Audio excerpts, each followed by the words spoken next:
ایسے کہ آپ غور کیجئے کہ کئی مرتبہ یہ ہوا کہ مولا کائنات کی طرف توجہ نہیں ہے، کسی اور کے ذریعے سے سمجھنے کی کوشش کی جا رہی ہے. یعنی یہاں پر ایون میں جناب عمار کے قضیے کی بات کروں، جناب عمار کیا کہنا، مولا کے وفادار ساتھی، مولا کے لیے جان دینے والے، جنگ صفین کے اندر انہوں نے اپنی جان قربان کر، کیا کہنا اس شخصیت کا، جناب عمار یاسر کا رضی اللہ تعالی عنہ، کیا کہنا، جن کی وجہ سے بہتوں کو ہدایت ملی اور انہوں نے حق کو پہچانا اور باطل کو پہچانا کہ حق کون ہے باطل کون ہے. مگر میرا سوال یہ ہے کہ پیغمبر اکرم کی ایک حدیث جو جناب عمار کے بارے میں تھی، اس کے ذریعے سے آپ نے پہچان لیا کہ حق کہاں پر، وہ حق کا تعین کا معیار بن گیا.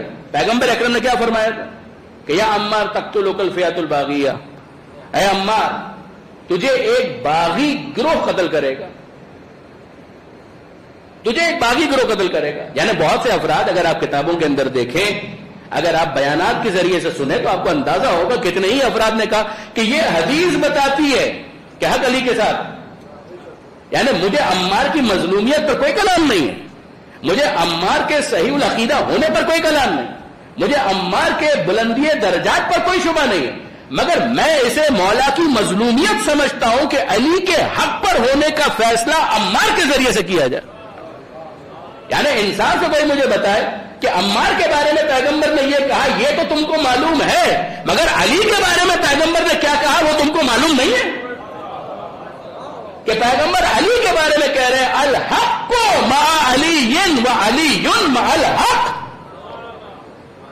کہ علی حق کے ساتھ ہے اور حق علی کے ساتھ. نہیں برادران عزیز، انصاف کی بات یہ ہے کہ آپ پیغمبر اکرم کی دعا پر تو غور کریں کہ پیغمبر اکرم نے ایک مرتبہ تو یہ کہہ دیا کہ الحق مع علی وعلی مع الحق، یعنی حق علی کے ساتھ ہے، علی حق کے ساتھ ہے. اس کے بعد اگر پیغمبر یہ دعا مانگتے نا تب بھی بہت بڑی بات کہ اے پروردگار علی کو ادھر پھیر دے جدھر حق پھر جائے. بہت توجہ کیجئے گا، اگر اتنی بھی دعا کرتے پیغمبر تو بہت بڑی بات کہ اے پروردگار علی کو ادھر پھیر دے جدھر حق پھر جائے. مگر یہاں تو دعا کا انداز ہی مختلف ہے. پیغمبر یہ نہیں کہہ رہے، پیغمبر تو یہ کہہ رہے ہیں کہ اے پروردگار حق کو ادھر پھیر دے جدھر علی پھر جائے. درود بھیجیے گا محمد و آل محمد.